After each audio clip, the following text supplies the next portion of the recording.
Hello guys, তো কেমন আছো তোমরা সবাই? আমি আলহামদুলিল্লাহ, তোমাদের সবাইকে ওয়েলকাম করছি রাইট রিঅ্যাকশন ইউটিউব চ্যানেল থেকে। তো আজকে আর একজন বিশ্ব সুন্দরী নায়িকার নিয়ে কথা বলতে আসলাম।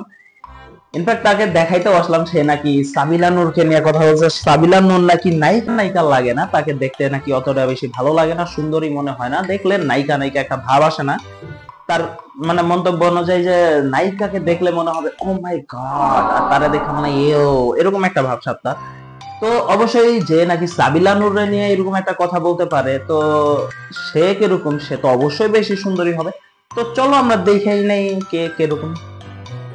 এই এটা কেডা সরা, যে বলছে তারা নিয়ে হ্যাঁ এই বলছে, এই বলছে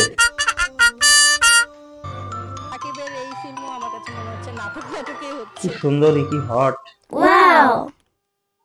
ভাই বিশ্বাস করেন ভাই, মেকআপ করার পরে যদি খুমা এরকম লাগে, মেকআপ ছাড়া কেমন লাগবে আমি সেটা ভাবতেছি। আর খুমাটা এই বলে সাবিলা নূরকে নায়িকা নায়িকা লাগে না, আবার এর সাথে নাকি শাকিব খানের সাথে নাকি একটা সিনেমাও হওয়ার কথা ছিল, কিন্তু শাকিব খান যখন ওই শুটিং এ কাজ করা শুরু করছিল তখন সে দেশের বাইরে ছিল, যার কারণে সে করতে পারে নাই। কিন্তু আমি যতটুকু জানি যে শাকিব খানের সিনেমা হওয়ার শুরুতেই কিন্তু নায়িকা নিয়ে একটা বিশাল কাবজাব থাকে, যে এই নায়িকার অ্যাপ্রোচ করছে বা ওই নায়িকার অ্যাপ্রোচ করছে বা ওই নায়িকার অ্যাপ্রোচ করছে। এরে কবে অ্যাপ্রোচ করছে ভাই? আমি তো আর ঘুমাই দেখি না এর আগে কোনো সময়, এই প্রথম আমি তার ঘুমা দেখলাম। এরে কবে অ্যাপ্রোচ করছে? আমি তো শাকিব খানের সিনেমা দেখি, কিন্তু এরে আমি দেখি নাই কোনো সময় ভাই। এরে কবে অ্যাপ্রোচ করলো ভাই শাকিব খানের সিনেমাতে? মাথায় ঢুকে না, এ নাকি বাইরে ছিল যার কারণে অ্যাপ্রোচ করেন। তার কথা হইতেছে মোশাররফ করিম ভালো একটা, তারপর আফরান নিশো ভালো একটা। মোশাররফ করিম আমিও জানি যে নায়ক নায়ক লাগে না সিনেমাতে, কিন্তু আফরান নিশোরে লাগে না সেটা আমি বলতে পারবো না, কারণ আফরান নিশোরে এখন পর্যন্ত ওইভাবে লুক দেয় নাই কোন সিনেমাতে। যদি ওইরকম ভাবে লুক দেয় ভাই, যে কোনো একটা সাউথ ইন্ডাস্ট্রির সিনেমার হিরো থেকে কিন্তু তারা দেখতে কোনো অংশে কম লাগবে না, কিন্তু তার কাছে ওরা নায়ক নায়ক মনে হয় না। শাকিব খানের মনে হয়, তার কারণ আছে। শাকিবরাও যদি বলে যে নায়ক নায়ক মনে হয় না, তাহলে জুতার বাড়ি খায় মরবো। এই কারণে ভয়তেই বলছে যে শাকিব খানের নায়ক নায়ক লাগে।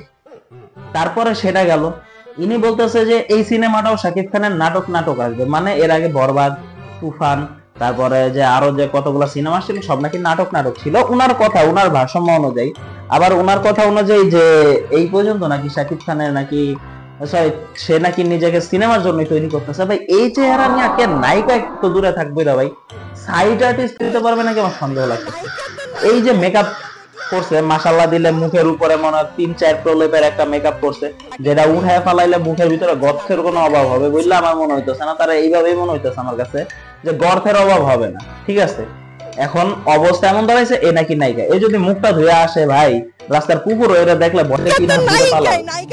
এর হ্যাঁ আছে কিছু যোগ্যতা আছে, সেটা হইতেছে সামনে 2টা হেডলাইট, এছাড়া কোনো যোগ্যতা আছে বলে আমার কাছে মনে হয় না এর নিয়ে।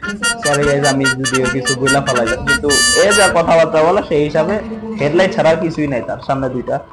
যাই হোক, ইনি নায়িকা সাবিলা নূরের থেকে ভালো, ইনি মানে মানতেই পারতেছে না। কিন্তু খুমাটা একবার দেখো, জন বলতেছে ভাই মানতেই পারতেছি না, জ্বলন্তিতে ভাই বাঁচতেছে না, জলে জলে ভাই খুবই জলে। এবার খুমা দেখলে বোঝা যাইতেছে জ্বলন্তি, ভিতরে জ্বলন্তিতে ছাই ছাই হয়ে গেছে গায়ে মাইয়া। আর ও বলতেছে যে সাবিলা নূর নায়িকা নায়িকা লাগতেছে না ওর কাছে। আমার কথা অনুযায়ী যে ভাই তোরে কোন জায়গায় লাগে নায়িকা নায়িকা, যে তুই শাকিব খানের সাথে সিনেমা করবি, তোর কেমনে মনে হইলো ভাই? এই সত্যি কথা বলতে কি, এই মাইয়া যদি শাকিব খানের সাথে সিনেমা করে ভাই, আমি লিখা দিলাম ওই সিনেমা আমি দেখতে যাবো। এই মাইয়া যদি সিনেমা করে শাকিব খানের সাথে, এই খুমা নিয়া, এই খুমাটা ধুইলেই ভূত বাইরে হইব ভাই। আমাদের তো মেকআপ নেই, আমরা কালো মানুষ, তারপরেও আল্লাহর মতে ঠিক আছে, এই যে যা আছি একদম ক্যামেরার সামনে রিয়েল। আর এরা খুমাটা খালি দেখো ভাই, মানে এ যদি ধুয়ে আসে বোঝা যাইতেছে যে এই জায়গায় এইসব জায়গাগুলো পুকুর পুকুর হয়ে গেছে, গাটটা পুকুর হয়ে গেছে গা। ওই দিনে ঢাইকা রাখছে মেকআপ দিয়া, এই আইসা বলতেছে এই নায়িকা না, শাকিব খানের সিনেমা নাটক এই সেই। কি বলবো ভাই, এই আসলে ভাই আমাদের বাংলাদেশের সাংবাদিকেরও দোষ আছে। মানে আসছে ঠিক আছে ভাই, সামনে মাইক ধরি, আর ওরাও বলতেছে সামনে যখন মাইক ধরছে ঠিক আছে আমি একটু হ্যাডাম নিয়ে বেড়াই, তাইলে অন্তত আমার এত শাকিব খানের ফ্যানরা গালি দিতে আসতে হইলেও আমার ভাইরাল বানায় দিবে। গালি দিতে হইলেও তো আসবে, আইসা তোমার ভাইরাল বানায় ফেলবে, এই চিন্তাধারা তাদের ভিতরে আছে, যার কারণে তারা এই কাজ করে। এটা বোঝা যাইতেছে ভাই। যাই হোক ভাই, এর নামটা কি আর এ কোন জায়গায় থাকে, আসলে কি করে, এই মেয়েটা কি করে, যদি কেউ জানো ভাই অবশ্যই আমার একটু কমেন্ট বক্সে ভাই কাইন্ডলি ভাই আমার একটু কমেন্ট বক্সে জানে, আমার এইটুকু উপকার করে যে আসলে বান্দাটা কি কাজ করে, আদতে কি, কোন মডেল কি কি করে। এটাই জানার খুব আগ্রহ ভাই আমার, অবশ্যই একটু জানাই দিও, ঠিক আছে? একটু দয়া করে একটু জানাই দিও, ঠিক আছে? তো ভাই এই তো ছিল আমার মন্তব্য এই বিশ্ব সুন্দরীদের নিয়ে। তোমাদের কার কি মন্তব্য অবশ্যই কমেন্ট বক্সে জানাইতে পারো। যদি চ্যানেলে নতুন আছে অবশ্যই চ্যানেলটা সাবস্ক্রাইব কইরা বেল আইকনটা ক্লিক কইরা অবশ্যই পাশে থাকবা। দেখা হচ্ছে নেক্সট ভিডিওতে, ততদিনে সবাই ভালো থাকো, সুস্থ থাকো, নিজের খেয়াল রাখো।